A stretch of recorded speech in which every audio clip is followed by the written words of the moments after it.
is not even comparable to American. So that's precisely why I said the NHS works in the UK, but college isn't fucking free. They don't have free college in the UK because they subsidize it. And this isn't just like something that I made up on my own.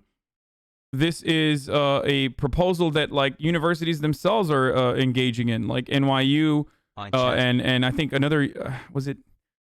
I think it might have been like State University in New York as well. Have like made their medical programs basically free.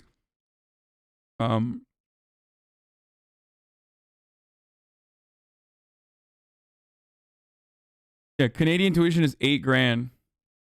Also, Canada is not nationalized. I don't know why someone said nationalized. I totally forgot that part. Yeah. Canada's system isn't even nationalized. But all systems that have nationalized healthcare, i.e., the people working in your system are public servants. They are like your doctors are basically working for the government. And they are public servants working at the interests of the public. In those systems, which is different than Canada. Canada doesn't have that. Canada has a socialized healthcare system. But in nationalized healthcare systems, where doctors and nurses are literally government employees, you have to either subsidize heavily their education, or you have to make it free in its entirety. Otherwise, it's ridiculous. Like expecting people to take on hundreds of thousands of dollars of debt just so that they can go and work for the government is a silly proposal. We have free college and healthcare in Qatar. You know? Socialize and nationalize. I'm going to use really simple terms to describe this. Nationalize means that the employees that are working for the public health sector are also public employees. They are government employees. Okay? They are working for the welfare of the public rather than the interests of private entities profiting. Whereas in a socialized system, you are either the government still can control certain parts of it, but the people that work in those institutions are not public employees. They are private salaried employees of a private entity that the government is either funding through wealth redistribution or might have built it themselves. Like these are institutions that the government might have heavily subsidized or built themselves. The difference there is that the nurses and the doctors are not working for the government and the immediate welfare of the citizens.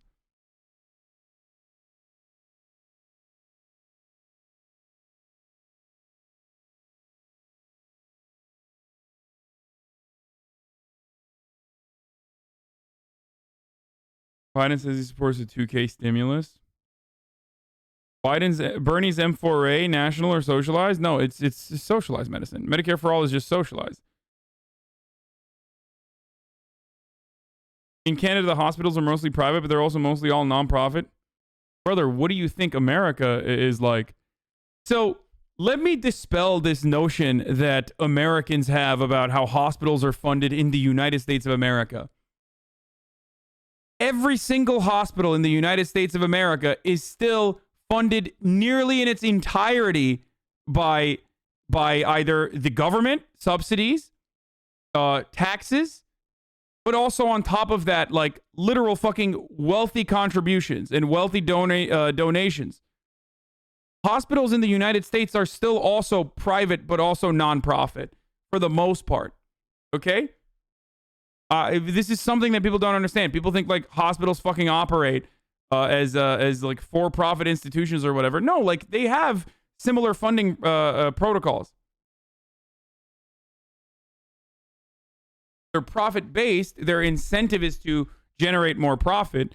And if hospitals aren't profitable, i.e. rural area hospitals, for example, they're still fucking, they still go out of business, but they exist nearly on they exist because of the same interests that, and the same like financial pressures or whatever that like hospitals and fucking socialized systems have as well, which is charitable donations and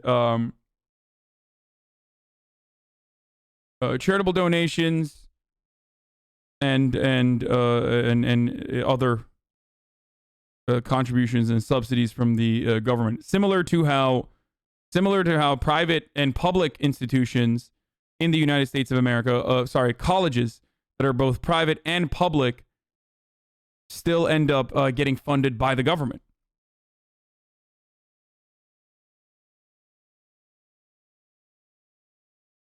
Would you like to see an NHS type system in the States? No, I would love an NHS. I think the NHS is the best possible system that we could have.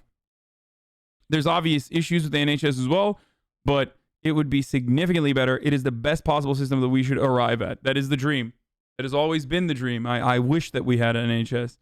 I mean, I'm not delusional. I don't think it's going to happen first, though. Like, here's my take. I've always been an advocate for a nationalized healthcare system, okay? It could work in the United States. It could work everywhere. But having said that, why do I always advocate for Medicare for all? I want the NHS, but you don't see me fucking shitting on Medicare for all. Why is it? Because I believe any sort of socialization or any steps taken towards socialization is a good step. Okay? Anything that helps more Americans get healthcare is a good thing overall. That's it. That's my belief system. I've always wanted and I've always advocated for a nationalized system, but I believe that Medicare for all is an incredible step towards that. Just like I believe that the public option would still be better off or better overall than our current understanding or the current way that we exist. I'm a Dem, but I do not like socialist. Okay, dude. Sick. Isn't the NHS notoriously bad among European Medicare for all systems? Bad by what metric? Like, what efficiency metric are we talking about? And also bad because of defunding. Like, nearly every single fucking problem that the NHS experiences, you could absolutely fix by funding it appropriately. If you have Tories implementing austerity measures and then Boris Johnson turning around and literally saying, "I know we've had 9 years of austerity, but I'm running to actually fund the NHS, bruv. We're going to take coronavirus on the chinny, but then also we're going to fund the NHS on the chinny as well, bruv."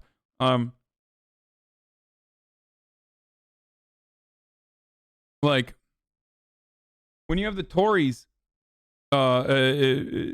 recognizing that the problem with the NHS is like defunding,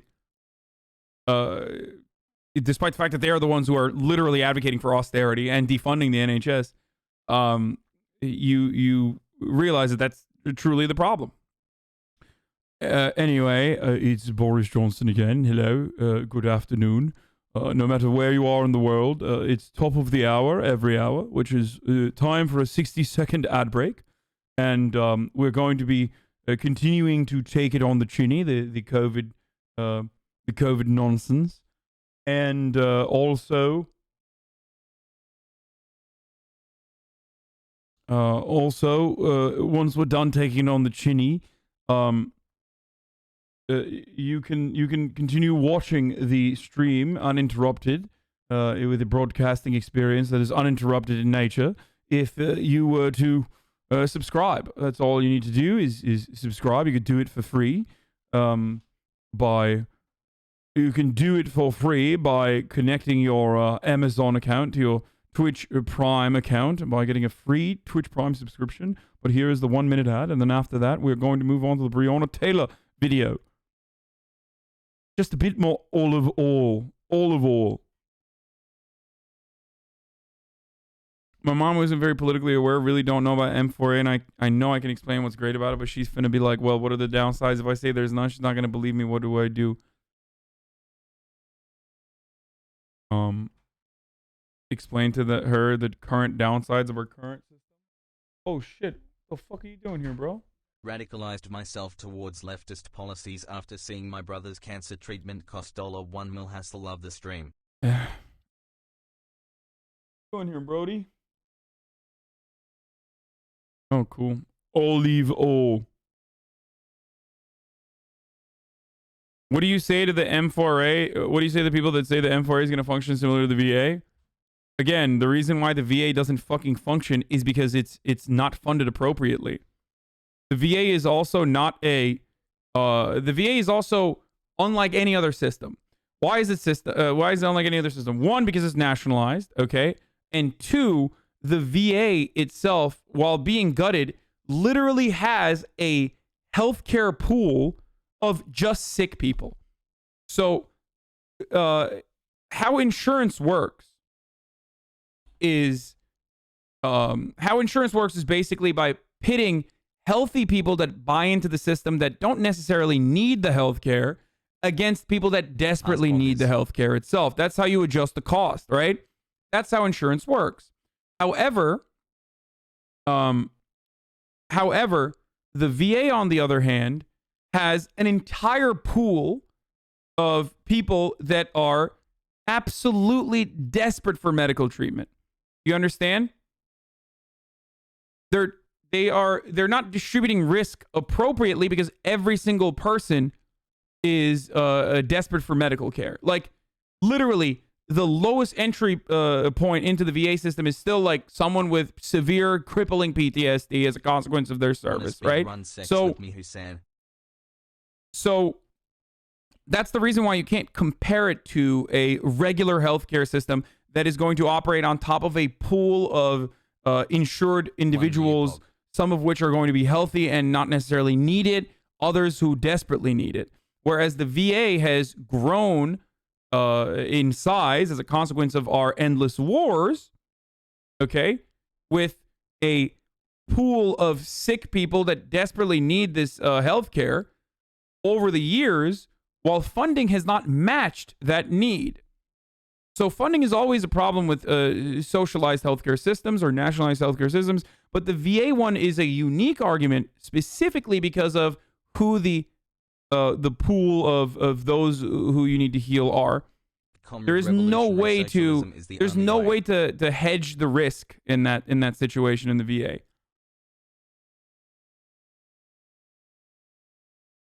Isn't that also a problem with the public option? The people who are the sickest will sign up for it, and so the pool of people in need for it would be the sickest and most expensive.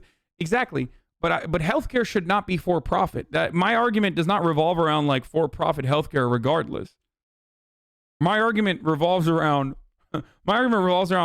eliminating profit from the field of healthcare. It needs to be eliminated. I don't think that profit is a good thing in the field of medicine, in the field of healthcare in general. Profit should be completely eliminated. Profit incentives should be completely eliminated, and immediately.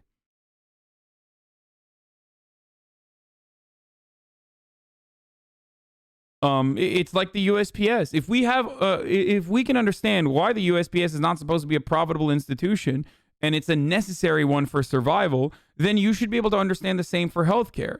And you can even understand it in very easy macroeconomic 101 terms, okay? Healthcare has inelastic demand. You can even make that same argument to shelter as well, and even food if you want to. But healthcare has inelastic demand. What does that mean? Well, that means that if you need insulin, you're either going to get it or you're going to fucking die, okay? Which means that when you have inelastic demand, you can't have a regular supply-demand curve because whatever the fucking price is that you increase on the supply side, the demand is not going to change. The need for insulin is going to continue to be the same. If you have diabetes, you need insulin, okay? Or you fucking die. So those who try to tell you that like healthcare should not be in the hands of the nonprofit, or not even nonprofit, but like healthcare should have a profit incentive built within it, are wrong, even from the own terms that they have created under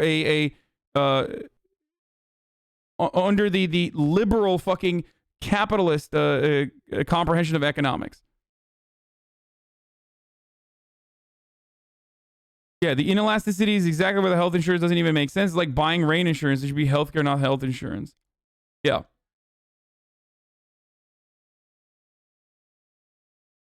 With What happens to the doctors that have studied all these years? Will they not receive profit? Do all their hard work go to waste? Wait, what do you think profit is, my friend? Like, profit is not wages, my friend. Like,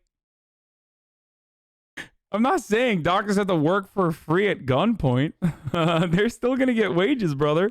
And they're probably still going to get paid handsomely for the specialized field that they're working in.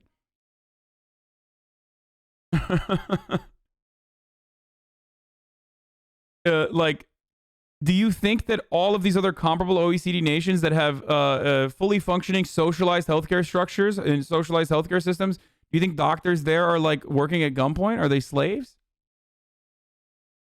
Sorry, it's Boris. Boris is back. Actually, Hassan, I'm in the UK right now, and doctors are currently being held at gunpoint to administer the healthcare necessary for survival. Actually, it's a little known fact that we dupe doctors into working in the healthcare sector by putting a gun to their head, and if you decide to get the education to become a doctor, then you'll be forced to do healthcare at gunpoint.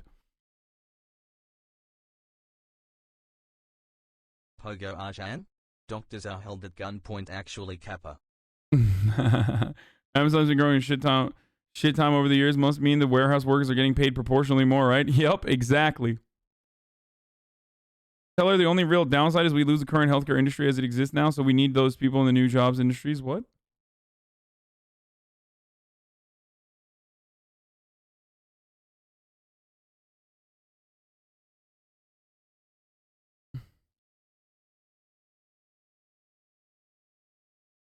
We have to be honest. Top that people who work in the health insurance companies would have their jobs be lost? Yes. Of course. Just like the people in the horse cart industry would lose their jobs when the fucking automotive industry started advancing. Just like the people that were, selling ropes to fucking lynch black people maybe took a significant hit when it was no longer the thing you could do. Okay? It's just how it goes.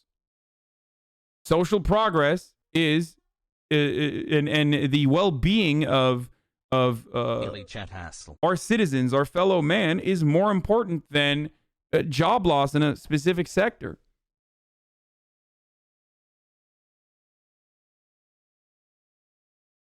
Hey Hasanabi. I saw on Reddit that you are featured on 81bit.com. Don't forget the technological era has made you produce 5 times more in 1 hour and pay the same. Yeah. Like, we never think about, like, the funniest part is, like, we never ever in a million fucking years would make this argument about anything else. All those people that say, like, well, what about the healthcare? What about the health insurance industry workers? Those people that make that argument are only using it as a simple counterpoint to not really discuss the true problem at hand. Okay?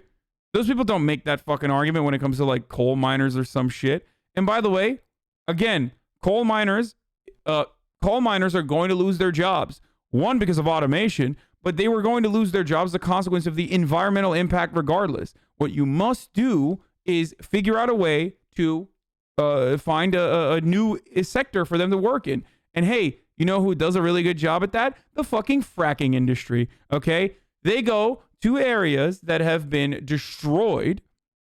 They go to areas that have been destroyed that have ripe resources to fucking frack, and they say, here, oh, did you work at the fucking racism factory, but the racism factory closed down? Sorry, don't worry about it. Here's 80 grand to learn how to frack. You think those fucking frackers literally have a fracking bone? Do you think they have a genetic predisposition to frack? No, you could have just as easily, if there were financial incentives similar to how there are financial incentives in the form of government subsidies for the fucking oil giants, you could have literally fucking incentivized those people working in, like, Pennsylvania coal miner towns or wherever the fuck they're working at to build goddamn solar panels. None of those motherfuckers were born with a fracking bone in their brain, okay? They just learned to fucking frack. So when people say just learn to code forehead, I get very frustrated. Why? Did they learn to frack? Or did they were they born to frack? No, they learned to frack. You know why? Because they got fucking 80 grand to do it. Of course they're gonna fucking learn to frack.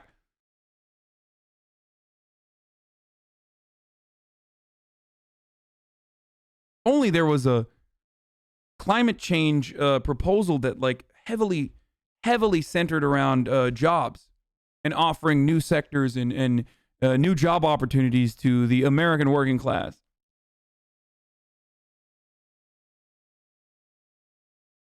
You know, like a New Deal style proposal, but green. Oh well, I can't really think of anything. That's why I get mad whenever people are like, oh, dude, you fucking learn to code? Fuck you. It's like, okay, yeah, that's silly. That's out of touch. But like, what, bitch? It's not like you fucking learned how to frack. Were you born? Were you born and you automatically knew how to frack? No, motherfucker. You learned how to frack. Why did you learn how to frack? Because you get $80,000 when you fucking learn how to frack and you have no other job opportunities. So of course you're going to learn. Of course you're going to suck it the fuck up and learn how to frack and love it, okay? You're going to fucking suck on that fracking juice from the ground if you need to, okay? People clap frack. And that's how it works. That's how, it sounds fucking annoying or it sounds out of touch, but that's the reality.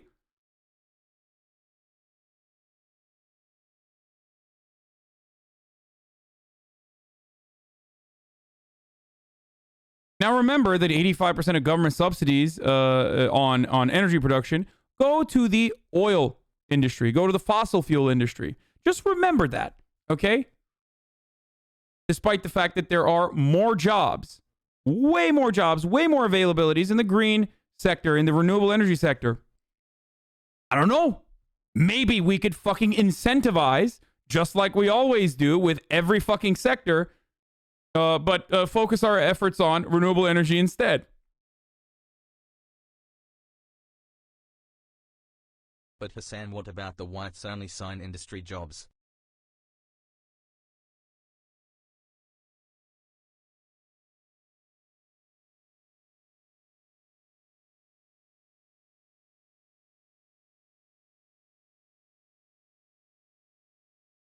The argument that gets repeated to me all the time is that the countries that have nationalized healthcare, Canada, UK, have overloaded offices and wait times for procedures that are very long compared to the United States. Is that true? Well, first of all, that's not true for fucking emergency rooms. And not only that, but currently we ration healthcare. We just ration healthcare by being like, if you're poor, you die. So the other is a way more just system. Okay? Like, you literally just die in America. Like, love you, has thanks for hanging. So you're not even a part of the fucking conversation on like wait times because you're dead, okay? And every other metric of like healthcare efficiency, every other metric for like healthcare efficiency in regards to like how many doctors per a patient and that percentage is like nearly the same in every other fucking country with the exception, I believe, of Canada. Canada is one of the only nations that is doing as poorly as the United States. But when it comes to wait times, it's entirely dependent on what you're talking about. Okay? That's it. But if rationing is a problem, if rationing healthcare is a problem because like everyone has the opportunity to get healthcare, then remember that we also ration healthcare in this country. Thanks, Mom.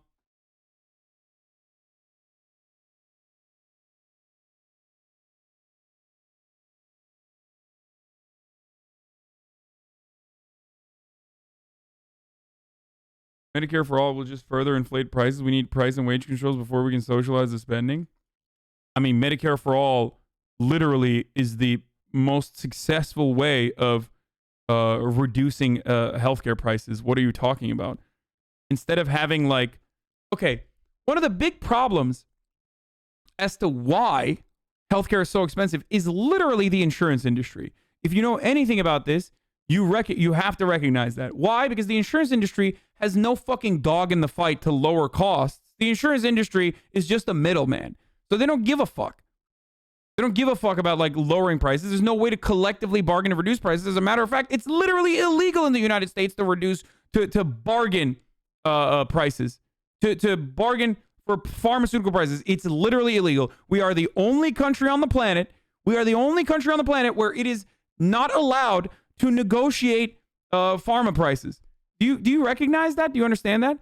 One reason why other countries can negotiate for lower healthcare prices or lower pharmaceutical prices is because they are purchasing in bulk, basically. It's like going to Sam's Club and getting, your entire month's worth of Diet Coke rather than purchasing Diet Coke one at a time from the 7-Eleven. Okay? Or going to, not even the 7-Eleven, going to the fucking movie theater and purchasing a Diet Coke for like $11. Or going to the airport and purchasing Diet Coke bottle by bottle. Versus going to fucking Sam's Club or Costco or, one of those fucking places and getting a month's worth of Diet Coke. The reason why one is cheaper than the other overall for every individual Diet Coke that you need is because you're purchasing it in bulk. A single payer healthcare system fixes that problem. It's no longer in the hands of like middlemen that have no vested interest in lowering fucking prices because it doesn't mean anything. They just literally carry the cost over to the consumer.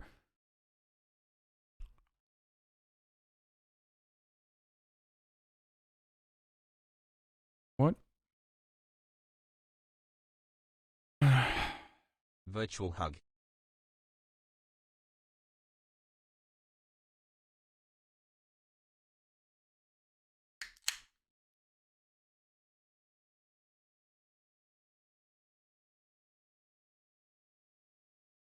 Anyway. It's like I'm listening to a junior high schooler explain healthcare. I'm guessing you support taxpayers paying for gender reassignment surgeries. Tell me why you should have to pay for somebody getting genitals cut off because they suffer from mental disease. Okay, I'm done with Chunk Yogurt. I think today was the day. I know he's the designated pet in the chat, but I don't really feel... I don't really feel like that's allowed at this point. It doesn't work that way. You don't get to designate what other people decide is necessary for their treatment and their survival. It doesn't work that way at all. That's not how healthcare works. You don't get to be like, oh, well, I'm a guy and I have a pee-pee, and why am I paying for maternal care? I don't have a vagina, and I don't get to give birth to a baby. So why the fuck do I care? Doesn't appeal to me. I'm never gonna fuck. Why am I paying for other people to get fucking maternal care? That's bullshit. Yeah, you're a fucking idiot, okay? You just do not understand the basic principle of fucking survival. Thank God we have a system that does not mean that, like, your voice has to have the same amount of fucking power in decision-making. I wish. It's just 51%. That's all I always say. You need 51% of the people, not fucking 99.999% of the people to get on board with your cause. Yeah.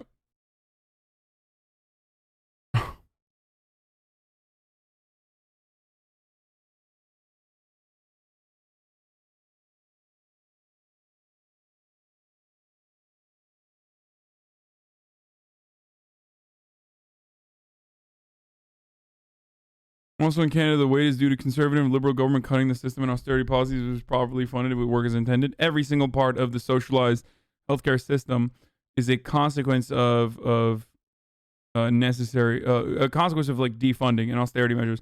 Can we cleanse the chat by doing a simple heads or tails wager on a coin flip? No.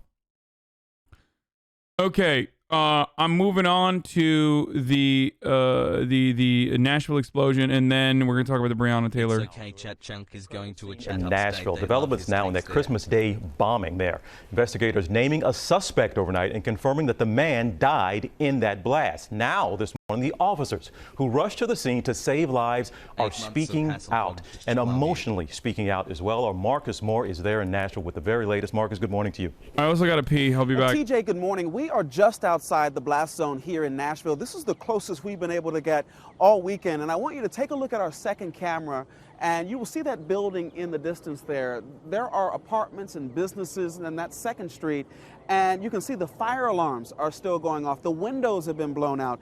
And look at all of that debris covering the ground. It's evidence of a massive explosion that shook the Music City.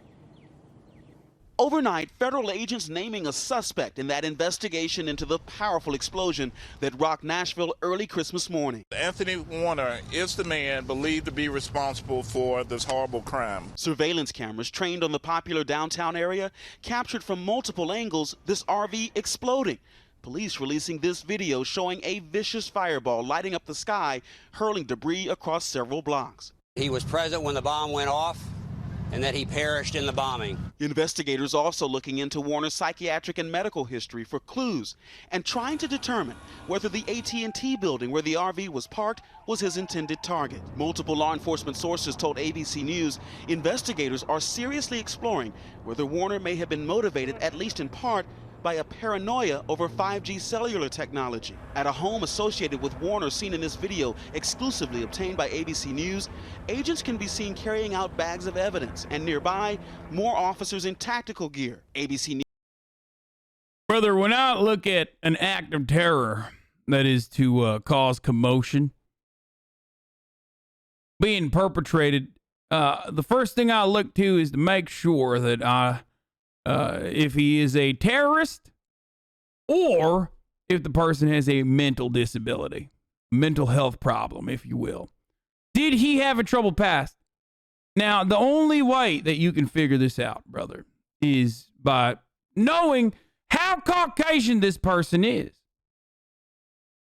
The importance here, the important part of this process is to figure out how Caucasian they are. Stephen Paddock, not a terrorist, Caucasian. This guy here, Caucasian, not a terrorist, of course. Troubled background. That's what I think always. That dude at the Parkland School, he's white enough and a Trump supporter, doubly not a terrorist, folks. Of course. There is no such thing as stochastic terror, and that it's only terror if it's perpetrated by a brown guy. Yeah, the best question to ask in this circumstance is he a terrorist or is he a troubled man? I.e., is he a terrorist or Caucasian? No other ands, ifs, or buts.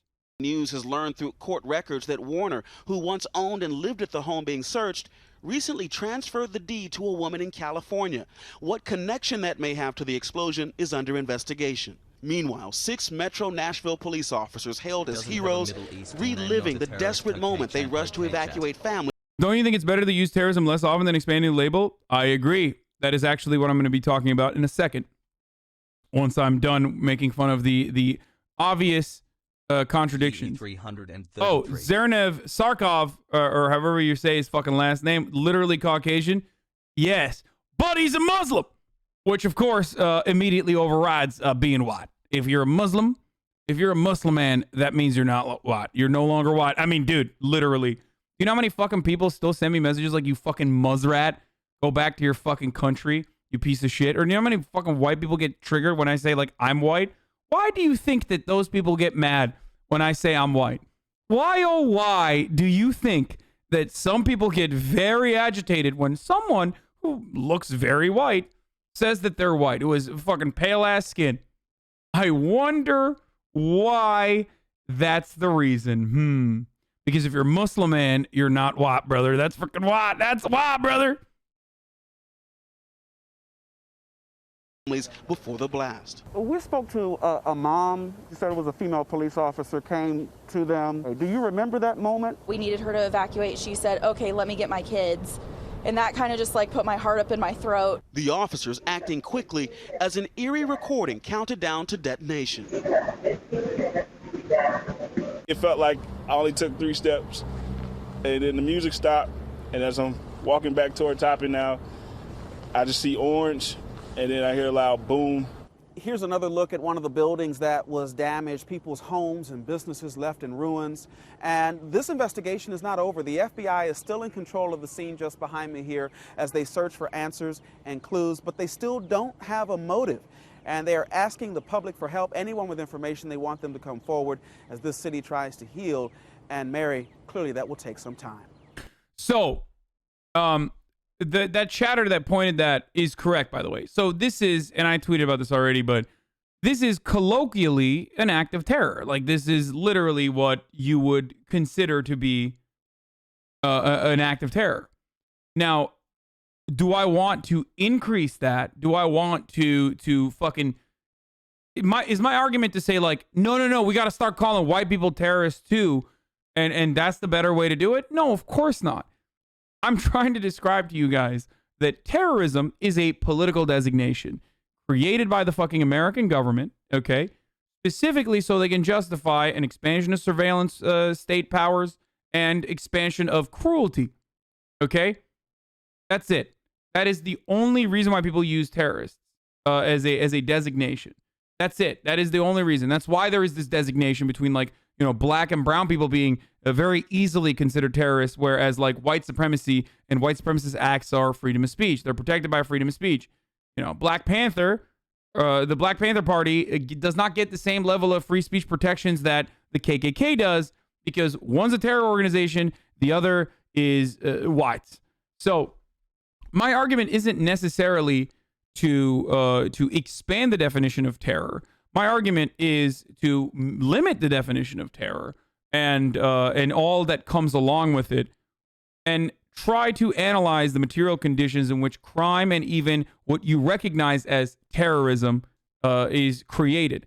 Which is why I talk about the radicalization of, like, you know, teenagers that fucking join ISIS all the goddamn time whenever I'm talking about terror and why it fucking exists in the Middle East, and even pushes into Europe, and even in some instances the United States of America.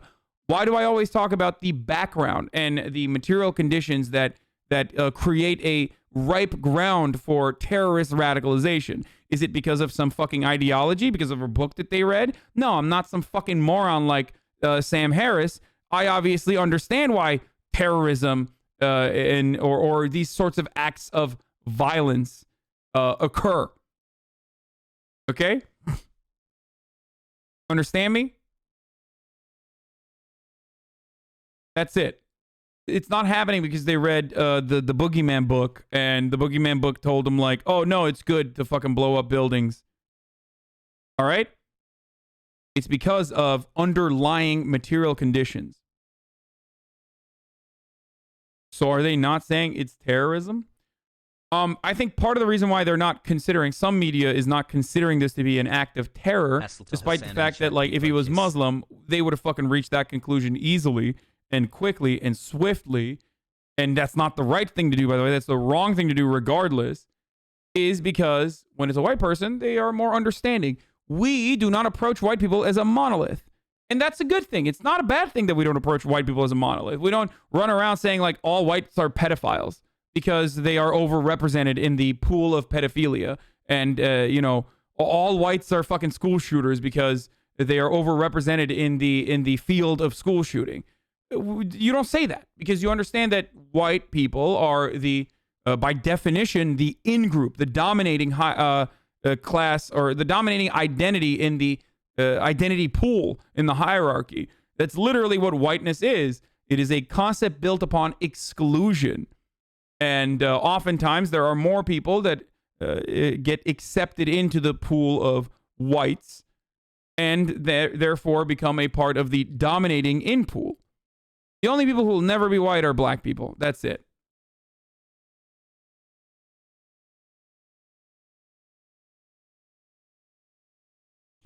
You're saying the media is not being completely sensationalist because the guy who did it is white? Yes. And I think the media should not be this level of sensationalist when the people who do this sort of stuff are brown or Muslim either. And the same fucking concepts exist for all of the weirdo anti-SJW sick freaks that would get so goddamn mad. That would get so fucking mad when people were trying to, in a really shitty way, try to, like, talk about fucking terrorists that are of like a Muslim or Arabic descent or origin. Okay? Those guys they lost their minds for years on that distinction not being applied correctly, brother. They're Muslims, so they're doing terrorism. Like, why are you running to defend them? It's not a defense. Okay? But remember, the only reason why they're not doing it is because this dude is white.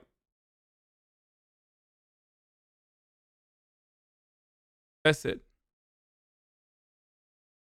So there are, however, certain attacks of white supremacist terror. Thanks for changing my life. That You saved me from becoming a the job designation applies to. Okay, just like certain attacks by fucking ISIS or stochastic terrorism, that the designation applies to. But the application of the term should not be a justification for limiting people's rights, limiting everyone's rights, and targeted surveillance.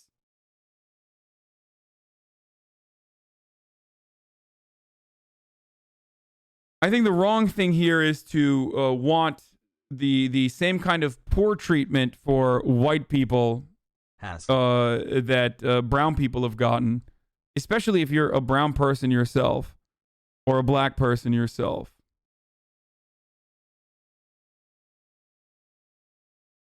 At Hasanabi, I have a question. Why would anyone... The point about whiteness being exclusion is so true in online spaces such as poll. 50% of the comments are X is white, not white. You'll see people that are Irish are white all the time. Yeah.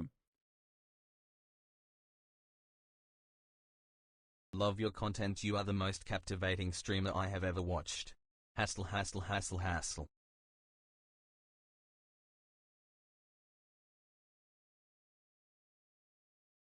Okay.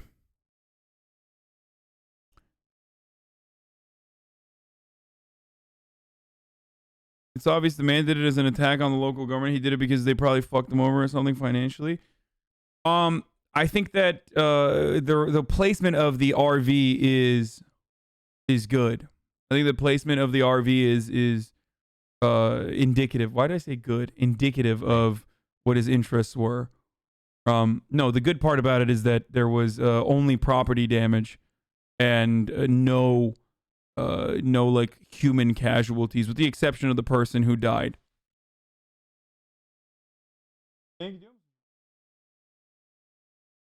Okay. Geleceğim mi geri sonra? Okay, Saul. Yeah. True, we will never be considered white, and we don't want to be. Yes, it's a burden looking this good all the damn time, but you know, wait, what? No one died except for the person who... No, like, no fucking no victims, with the exception of the person who fucking killed themselves, dude.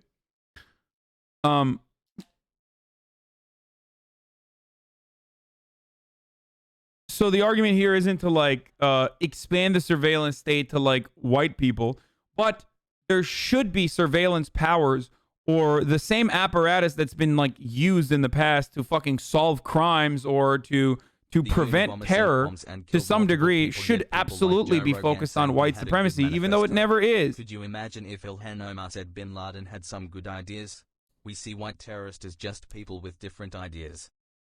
What?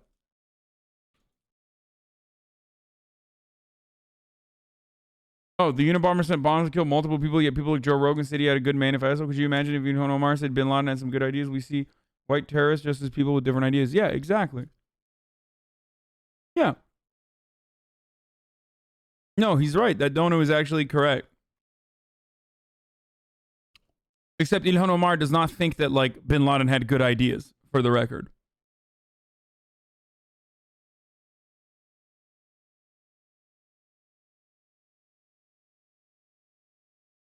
Oh, people didn't hear the Joe Rogan part. The Unabomber sent bombs that killed multiple people, yet people like Joe Rogan said he had a good manifesto. Could you imagine if Ilhan Omar said Bin Laden had some good ideas? We see white terrorists as just people with different ideas. Yeah.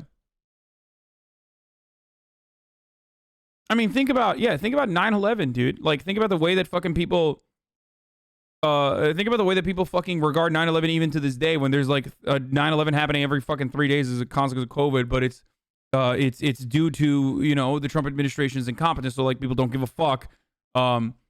Whereas like even, you know, 8/21/2019, a streamer said some shit about fucking 9/11 and it fucking reached as broad of an audience as possible. Why? Because people are still fucking... It was a perfect narrative. Muslim fucking leftist streamer saying something that is not in support of 9/11, but saying something that can be easily misconstrued as 9/11. So,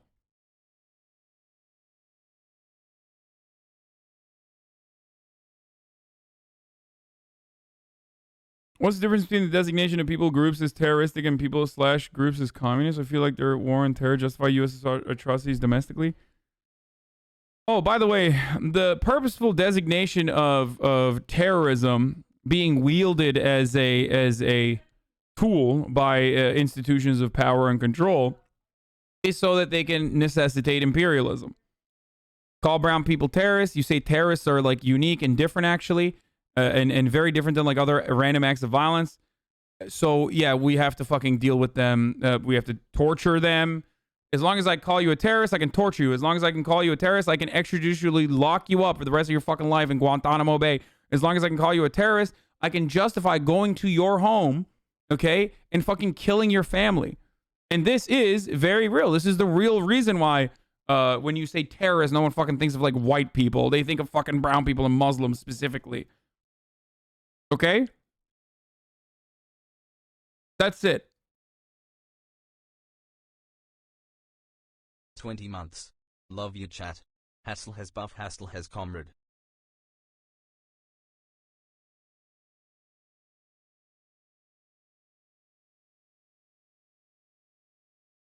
Anyway. Can you give me your take on the Unabomber? My mom's boyfriend sent me his manifesto. I don't know how to talk to him about it. What the fuck? No. If we said the coronavirus was microscopic brown terrorists or something we could shoot Tomahawk missiles at, the virus would be gone in a week. Yeah. Christopher Dorner manifesto was a very relevant thread here. Seen as horrifying, interesting, is even funny depending on your perspective. Yeah. But Christopher Dorner is a part of the in-group depending on what your perspective is. But he's an American. Terrorism, on the other hand, is like an invisible other. An unperson. Someone who is not like a part of your in-group no matter what. See, isn't it also because terrorism sort of derives from the Middle East? No, bitch. The fuck do you mean terrorism derives from the Middle East? What? What is terror then? Like, unless you are literally saying like terrorism is when, you know, Arabs or Muslims fucking blow themselves up, and the more Arab they are, the more terrorist it is, which is my point. That is literally what the fucking the current understanding of terrorism is. You can't fucking say that. Like, the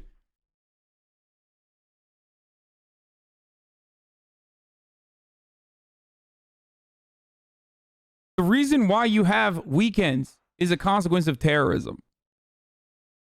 Like, in literally the way that you would understand it. The reason why you have weekends, the reason why you don't have child labor is a consequence of terrorism. All acts of violence that were created in an effort to advance a political agenda or cause a commotion could technically be featured as terrorism. Non-state acts of violence, non-state actors perpetrating violence. So that's terrorism. Okay? The American government originally was created by terrorists. That's terror. Terrorism is also, even state actors technically do terrorism all the fucking time.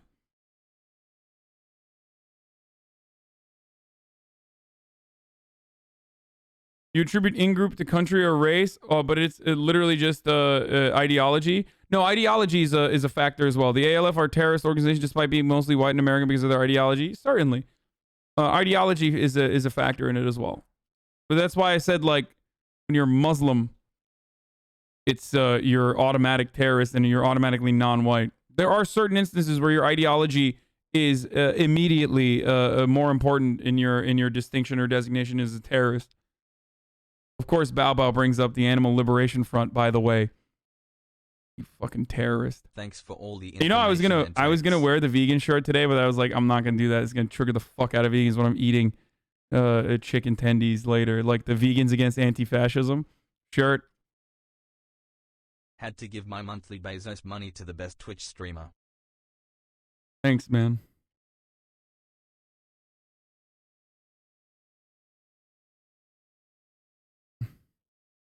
Hit the way.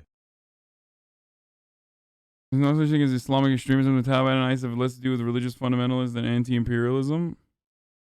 No, they use religious fundamentalism to fucking pad the deck and justify their conquest as though it's a holy one pushed for by God.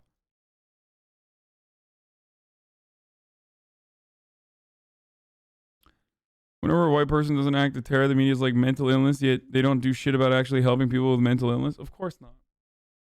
Why is Hassan so anti-vegan anyway? I'm not.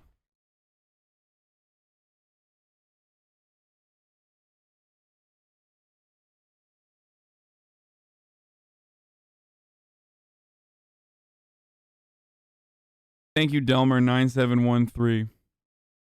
So my take on this is that, like, I'm not trying to expand the surveillance state, and I'm not trying to fucking, like, I'm not gonna sit and, like, cry too much about, white people not being classified as terrorists, so more so than driving home the point that, like, brown people should be treated in a similar way and not as, like, a monolithic group of non-humans who operate on pure ideology and bloodlust. You get it? Having said that, though, I think we do need to shift our resources to white supremacist acts of terror as well, considering the fact that it's one that we can tackle with ease. It's not as fucking complicated as, like, Islamist radicalization or Islamist fundamentalists utilizing Islam to radicalize people overseas that are coming from backgrounds where their material conditions are completely fucking fucked as a consequence of American imperialism. And I do think that, like, Life After Hate and other organizations that focus on de-radicalizing Nazis are a key part of this. Anyway.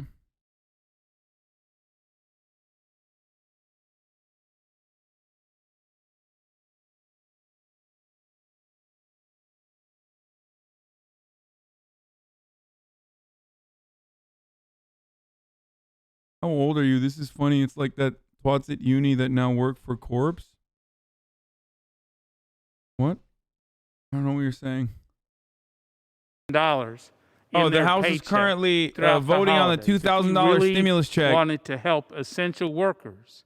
Our Democrat friends would not have blocked that payroll tax holiday and would have adopted our bill to make sure that those taxes, payroll taxes, were forgiven. As for state and local governments, they too, even though I disagree with many of the decisions, deserve our thanks.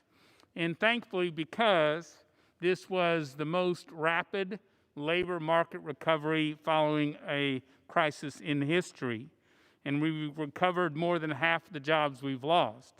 State and local revenues this year are almost even, down a mere less than 1%. Thank goodness Congress came together in the CARES Act to provide more than $150 billion to those state and local governments to be able to address these needs and continue to function. I will tell you, too, that, again, I speak only for myself. The best way to help struggling families is to get them back to work. The best way to save our Main Street is to give our small and medium-sized businesses more help than we have. This bill does neither. I think it is correct when the earlier speaker said this is not a stimulus. It is not. Love you all. And it does nothing to help get people back to work. Bullshit. I worry that as we spend another nearly $500 billion so hastily, that we're not targeting this help to the very the Americans who are struggling the most and need that help.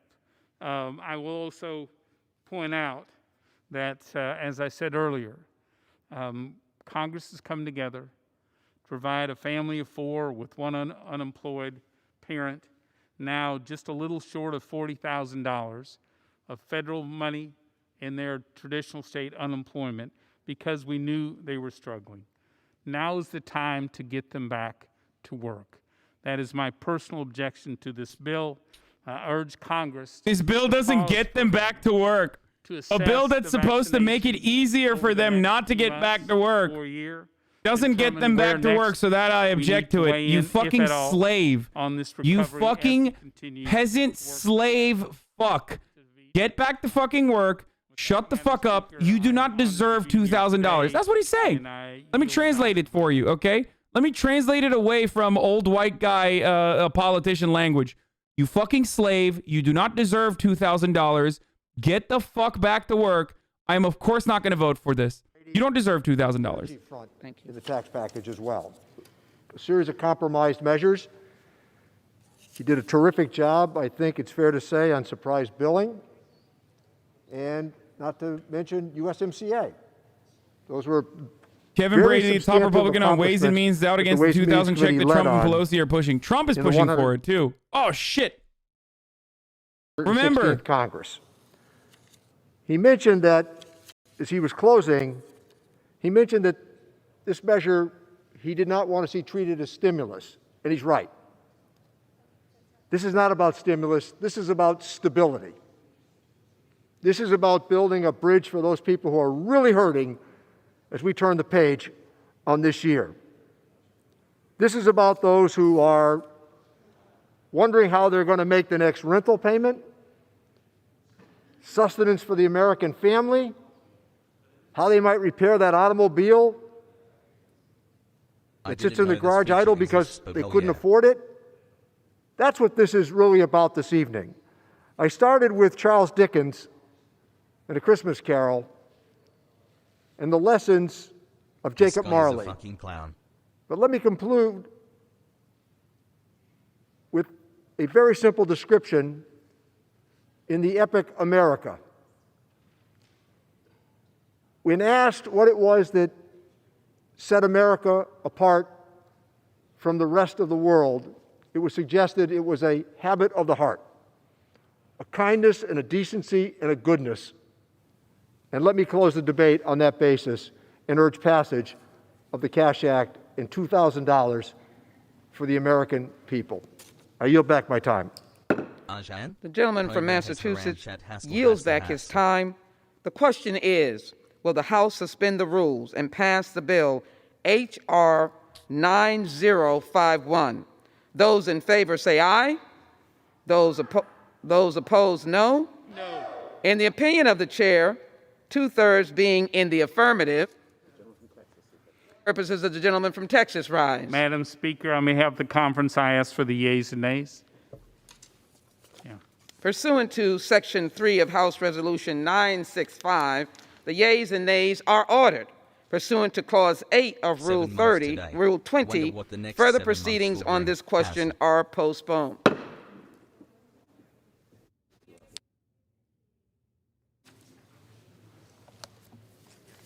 No Megalal. Great job, Danielle. Now, this is not where it ends. She'll correct it in the record. Yeah. I said. Yeah.